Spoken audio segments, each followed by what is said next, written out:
Hello friend, welcome to my channel. आशा करते हैं आप लोग अच्छे होंगे। और जैसा कि पता होगा कि अभी कल आरआरबी एएलपी का जो नोटिफिकेशन है वो जारी कर दिया गया है। तो वैकेंसी तो बहुत कम ही है, जितना एक्सपेक्टेड था। तो 5600 समथिंग कुछ अप्रॉक्स ऐसी ही कुछ वैकेंसी है, एएलपी का ओनली है। तो आप लोग अपना तैयारी स्टार्ट कर दीजिए, ठीक है। और एग्ज़ाम में जल्द ही करवा लिया जाएगा, कम से कम टीयर 1 तो करवा लिया जाएगा। तो वैकेंसी बढ़ भी सकता है आगे, ऐसा नहीं है जो वैकेंसी फिक्स है, टेंटेटिव शायद है। तो वैकेंसी बढ़ेगा, तो उसी हिसाब से आप लोगों को एक सीट लेना है कम। तो एक ही सीट लेना आप लोगों को, तो इस तरह से तैयारी करिए जी। इस बार एक माने जिन कैंडिडेट का एएलपी में लोको पायलट बनने का सपना है वो इस साल साकार हो सके। और एग्ज़ाम टाइम पर होगा, तो अभी से तैयारी स्टार्ट कर दीजिए। और जिन लोगों ने अभी तक सिलेबस नहीं देखा है, क्या क्या पूछा है, वो नोटिफिकेशन में पूरा अच्छे से लिखा हुआ है, तो एक बार पढ़ लीजिए। और हमें लगता है सिलेबस तो सेम ही होगा, बस एसएससी की तरह होगा। बस एसएससी में इंग्लिश पूछता है, उसमें इंग्लिश नहीं आएगा। और इसमें रेलवे में थोड़ा जीएस और जीएस पर ज़्यादा ध्यान देना पड़ेगा, जनरल साइंस पे थोड़ा करके, फिजिक्स केमिस्ट्री बायो पर थोड़ा ज़्यादा ध्यान देना पड़ेगा। और अच्छा से पढ़ना पड़ेगा, साइंस को भी, मैथ को, रीजनिंग को, जीके को, ये और करंट अफेयर, ये सब आपको अच्छा माने पूरा अच्छे से तैयार करना पड़ेगा।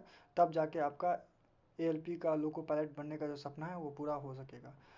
तो वैकेंसी ऐसा नहीं है जो नहीं बढ़ेगा, वैकेंसी बढ़ सकता है। इसलिए जिनका बेसिक कमज़ोर है वो या तो कोई यूट्यूब पे पूरा फ्री बैच पढ़ा हुआ है, या जो अफोर्ड करते हैं पेड कोर्स वो पेड कोर्स ले सकते हैं। या जिनका नहीं अफोर्ड कर सकते, यूट्यूब से पढ़िए, यूट्यूब से भी सिलेक्शन लिया जा सकता है। ऐसा कोई नहीं है जो यूट्यूब से पढ़ के कैंडिडेट सिलेक्शन नहीं लिए हैं। एसएससी तक क्रैक किया है यूट्यूब से फ्री में पढ़ के। तो ये बात रेलवे की है, तो हो जाएगा रेलवे आराम से। तो साइंस पढ़ना स्टार्ट कर दीजिए, साइंस पे ज़्यादा ध्यान दीजिए, मैथ पर ध्यान दीजिए और रीजनिंग पे। क्योंकि अब रीजनिंग भी एसएससी का काफ़ी थोड़ा अच्छा लेवल का आता है। तो क्योंकि अब धीरे धीरे सब एग्ज़ाम का आप देख रहे होंगे, क्वेश्चन का लेवल जो है ना वो पहले से अप हो चुका है। एसएससी का भी जो पहले रीजनिंग आता था बहुत लो, माने लो लेवल का आता था, लेकिन अब धीरे धीरे एसएससी ने भी अपना एग्ज़ाम का जो पैटर्न है रीजनिंग में वो बढ़ा दिया है। तो हो सकता है रेलवे का थोड़ा तो ट्रिकी क्वेश्चन रहता ही है, एक दो क्वेश्चन। जैसे पिछले बार एएलपी का जो आया था वैकेंसी 2018 में शायद आया था, एएलपी टेक्नीशियन और ग्रुप डी का शायद एक ही साथ ऐसी एक महीना पहले या एक महीना आगे आया था। तो उसमें तो काफ़ी अच्छा वैकेंसी था। तो वहाँ भी क्वेश्चन एएलपी में टीयर 1 का जो पेपर हुआ था अच्छा लेवल का क्वेश्चन पूछा गया था।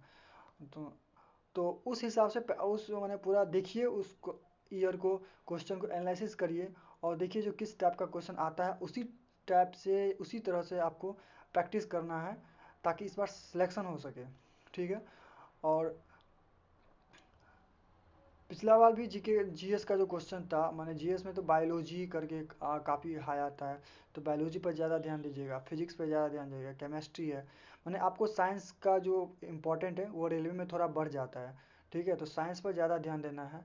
और इंग्लिश आपको नहीं पढ़ना है, ठीक है। तो साइंस पढ़िए और मैथ्स पढ़िए और रीजनिंग पढ़िए, ठीक है। अच्छे से पढ़िए और जीके भी पढ़िए। जीके में फिर जीके में हो गया हिस्ट्री, ज्योग्राफी और ये सब, इकोनॉमिक्स, करंट अफेयर, ये सब, ठीक है। तो खैर करंट अफेयर तो अभी नहीं पढ़े हैं तो ठीक है, जब एग्ज़ाम डेट आएगा तो उसके 6 महीना या 1 साल का आपको करंट अफेयर पढ़ के चल जाना है। तो उससे आप कवर हो जाएगा कहीं ना, ठीक है। अगर करंट अफेयर पूछेगा तो वहीं से पूछेगा। और मतलब अगर कभी कभी एग्जाम में ऐसा क्वेश्चन सेट करता है जो विद्यार्थी बना ही नहीं सकता है, तो तब तो वो छोड़ने में ही भला है, क्योंकि रेलवे में नेगेटिव 1/3 होता है। तो ये नेगेटिव नहीं लेना है, ठीक है। क्योंकि 1/3 नेगेटिव बहुत ज़्यादा नंबर हुआ, ठीक है। तो हम यही कहेंगे, आज से सीरियसली आज से ही पढ़ना स्टार्ट कर दीजिए।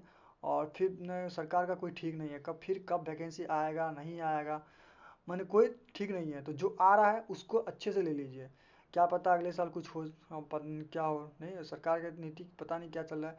नहीं तो गवर्नमेंट वैकेंसी धीरे धीरे कम हो रहा है अब। तो जो सीरियस कैंडिडेट हैं और ज़रूर ये बात को समझेंगे और समझ लिए होंगे। जिस तरह से वैकेंसी का कम होना अचानक, एसएससी में भी आपने सीएचएसएल में देखा, एमटीएस में देखा, 1500 वैकेंसी कहाँ 10,000 वैकेंसी आता था, 8,000 वैकेंसी आता था, जो 1500 वैकेंसी आया 1700। सीएचएसएल 2023 में भी सेम हाल था, 1700 वैकेंसी आया। तो देख सकते हैं वैकेंसी लगातार कम हो रहा है, तो इससे अनुमान लगाया जा सकता है कि आने वाले समय में वैकेंसी कम होगा। तो जो आ रहा है उसको अच्छे से मैंने ले लीजिए, इसी बार सिलेक्शन कंफर्म कर लीजिए, और जो सीरियस कैंडिडेट होंगे वो करेंगे, ठीक है। तो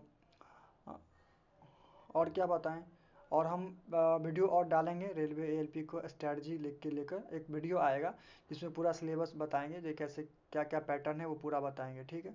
तो अभी तो हम इतना बता रहे हैं, जो रेलवे का नोटिफिकेशन आ चुका है, आप लोग तो जान चुके होंगे, तो तैयारी स्टार्ट कर दीजिए, ठीक है। और किसी भी एग्ज़ाम को ईजी में मत लेना, ये नहीं कि रेलवे में एग्ज़ाम हो जाएगा आसानी से, आसानी नहीं है, बहुत कंपटीशन है। 5600 अगर वैकेंसी आया तो कम से कम इसमें 30 लाख 35 लाख फॉर्म जाएगा, तो कंपटीशन तो हर एग्जाम में है, तो आपको उस तरह से ढालना पड़ेगा, तो इसीलिए आज ही से ही मेहनत करना स्टार्ट कर दीजिए, ठीक है। तो मिलते हैं नेक्स्ट वीडियो में स्ट्रैटेजी के साथ, पूरा सिलेबस डिस्कस करेंगे, उसमें कितना क्वेश्चन मैथ से पूछा जाएगा, रीजनिंग से कितना क्वेश्चन पूछा जाएगा, पूरा डिस्कस करेंगे। आप लोगों को टेंशन नहीं लेना है, बस आराम से आज से ही सब कुछ पढ़ना स्टार्ट कर दीजिए। मैंने सिलेबस बता दिया मोटा मोटी, बस वही से पढ़ना स्टार्ट कर दीजिए।